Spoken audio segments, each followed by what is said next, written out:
भारत में कमर्शियल वाहनों के लिए ईवी इंफ्रास्ट्रक्चर को कैसे बढ़ाया जाए, जाने पूरी जानकारी।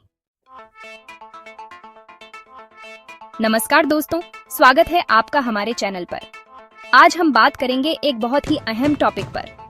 भारत में कमर्शियल वाहनों के लिए इलेक्ट्रिक व्हीकल ईवी इंफ्रास्ट्रक्चर को कैसे बढ़ाया जाए।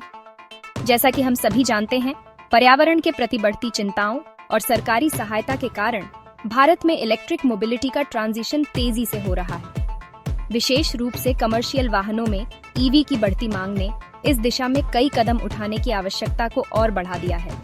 तो चलिए जानते हैं इस बारे में विस्तार से। भारत के यूनियन बजट 2025 ने ईवी इकोसिस्टम को बढ़ावा देने के लिए कुछ अहम कदम उठाए हैं। सरकार ने ईवी बैटरी निर्माण पर टैक्स छूट और प्रोत्साहन की घोषणा की है, जिससे बैटरी निर्माण में वृद्धि होगी और ईवीज को व्यवसायों के लिए अधिक किफायती और सुलभ बनाया जाएगा। इसके अलावा 91,000 करोड़ का आवंटन ऑल्टरनेटिव इन्वेस्टमेंट फंड AEF के तहत किया गया है, जो लॉजिस्टिक्स और मैन्युफैक्चरिंग सेक्टर में नवाचार को बढ़ावा देगा।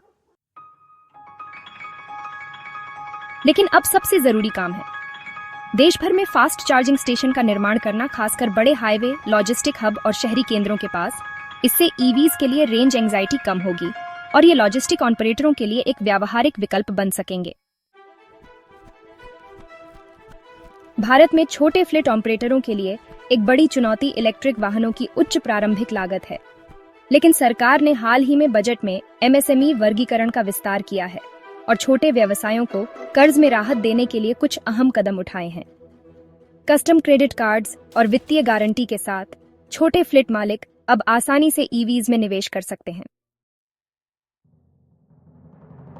इससे भारत के 6 करोड़ 30 लाख MSMEs को फायदा होगा, जो लागत कुशल लॉजिस्टिक्स पर निर्भर करते हैं। इसके अलावा लीजिंग और पे पर यूज सिस्टम जैसे नए वित्तीय मॉडल भी लॉजिस्टिक्स सेक्टर में ईवीज को बढ़ावा देने में मदद करेंगे। बैटरी टेक्नोलॉजी भी कमर्शियल ईवी इंफ्रास्ट्रक्चर को बढ़ाने में एक अहम भूमिका निभाती है।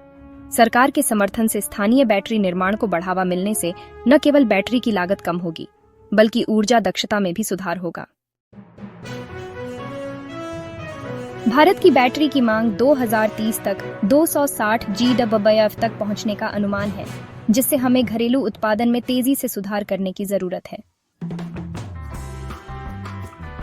Battery swapping technology commercial fleets के लिए एक गेम चेंजर साबित हो सकती है, क्योंकि इससे डाउन टाइम कम होगा और ऑपरेशनल एफिशिएंसी बढ़ेगी। यदि बैटरी पैक्स को स्टैंडर्डाइज किया जाए और डेडिकेटेड स्वैपिंग स्टेशन स्थापित किए जाएं, तो ईवीज को लॉजिस्टिक्स ऑपरेशंस के लिए एक व्यावहारिक और टिकाऊ विकल्प बनाया जा सकता है। इसके अलावा स्मार्ट टेक्नोलॉजीज जैसे IoT based fleet management system को इंटीग्रेट करके हम वाहनों के प्रदर्शन और रूट प्लानिंग को ऑप्टिमाइज कर सकते हैं। डिजिटल प्लेटफॉर्म्स जो बैटरी हेल्थ चार्जिंग स्टेशन की उपलब्धता और रियल टाइम फ्लीट मूवमेंट को मॉनिटर करते हैं, वे ऑपरेशनल लागत को कम कर सकते हैं और कार्यकुशलता को बढ़ा सकते हैं।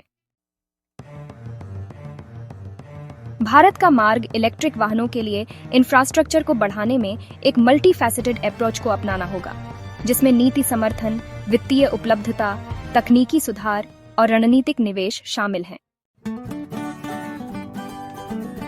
अगर सही इकोसिस्टम बनाया जाता है, तो न केवल भारत का कार्बन फुटप्रिंट घटेगा, बल्कि देश का लॉजिस्टिक्स नेटवर्क भी अधिक प्रभावी और किफायती हो जाएगा।